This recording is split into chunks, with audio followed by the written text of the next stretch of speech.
అనే పేరు మీద ఒక్కటి కాదు రెండు కాదు హైడ్రా అనే పేరు మీద ఇట్లా వేల మంది కొంప ఉచ్చుకున్నది కాంగ్రెస్ ప్రభుత్వం.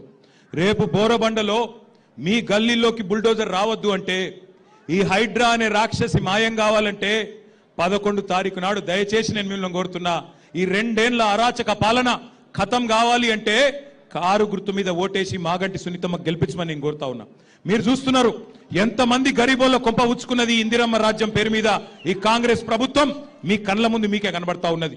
ఇలా పక్కన కూకట్పల్లిలో పక్కన శేర్లింగంపల్లిలో వచ్చిన బుల్డోజరు రేపు జూబ్లీహిల్స్ కు రావద్దంటే మాగంటి సునీత గోపీనాథ్ గారిని గెలిపించండి, మీకు మేము అండగా నిలబడతాం, మేము ఖచ్చితంగా మీకు ఆ బుల్డోజర్లకు అడ్డంగా అవసరమైతే వచ్చి పండుకుంటాం.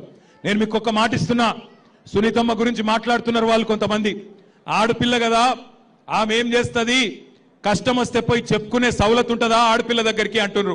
సునీతమ్మ ఒక్కటి కాదు, ఆమె కండగా నేనున్నా, ఆమె కండగా విష్ణువర్ధన్ రెడ్డి ఉన్నాడు, ఆమె కండగా పెద్ద మనిషి కేసీఆర్ ఉన్నాడు, పక్కనే తెలంగాణ భవన్ ఉన్నది. అర్ధరాత్రి ఫోన్ చేసినా అర్ధ గంటల మీ ముంగట్లుంటాం. మీ కాంగ్రెస్ వాడు ఎవడొచ్చి గుండాగిరి చేసినా వాళ్ళని గల్లబట్టి నిలదీసే బాధ్యత మాది. భయపడకండి, భయపడవద్దని చెప్పి నేను విజ్ఞప్తి చేస్తున్నా. ఇంకొక మాట కూడా నేను కోరుతున్నా, ఇవాళ ఈ కాంగ్రెస్ ప్రభుత్వం ఒక్కళ్ళను ఇద్దరిని కాదు అందరినీ మోసం చేసింది. ఈ రాష్ట్రంలో వాళ్ళ చేతిలో మోసపోని వాళ్ళు లేరు. జిల్లాలలో రైతులు తిడుతున్నారు, ఒక్కొక్క రైతుకు చెప్పిండ్రు మీకు 10,000 కాదు 15,000 ఇస్తామని చెప్పిండ్రు, కౌలు రైతులకు పైసలు ఇస్తామని చెప్పిండ్రు, రైతు కూలీలకు పైసలు ఇస్తామని చెప్పిండ్రు. 2 ఏళ్ళు అయిపోయింది, ఇప్పుడు అడిగితే పైసలు లేవు అని కొత్త పాటలు పాడుతున్నారు.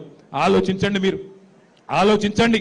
ఢిల్లీకి పంపేందుకు పైసలు ఉన్నాయట, రాహుల్ గాంధీకి 100,000 కోట్లు పంపేందుకు పైసలు ఉన్నాయి, కానీ తెలంగాణ గల్లీల్లో ఉండే గరీబోళ్ళకి ఇచ్చేందుకు మాత్రం పైసలు లేవు. రాహుల్ గాంధీకేమో నీ కుర్చీ కాపాడుకునే తందుకు నెలకు 100 కోట్లు పంపుతున్నావు, కానీ ఇలా గల్లీల్లో ఉండే గరీబ్ గాళ్ళకు మాత్రం పైసలు లేవు.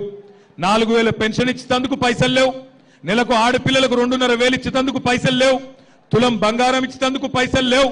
కానీ ఇక్కడికి వచ్చి మళ్ళీ జూబ్లీహిల్స్ వచ్చి ఒక్క అవకాశం ఇవ్వండి అభివృద్ధి చేసి చూపెడతా అంటున్నాడు. నేను అడుగుతున్నా, మా ఆడబిడ్డల్ని అన్నదమ్ముల్ని ఆలోచించమని కోరుతున్నా. అభివృద్ధి అంటున్నా మా రేవంత్ రెడ్డి ఇవాళ ఒక్క మాటకు సమాధానం చెప్పాలి. నీ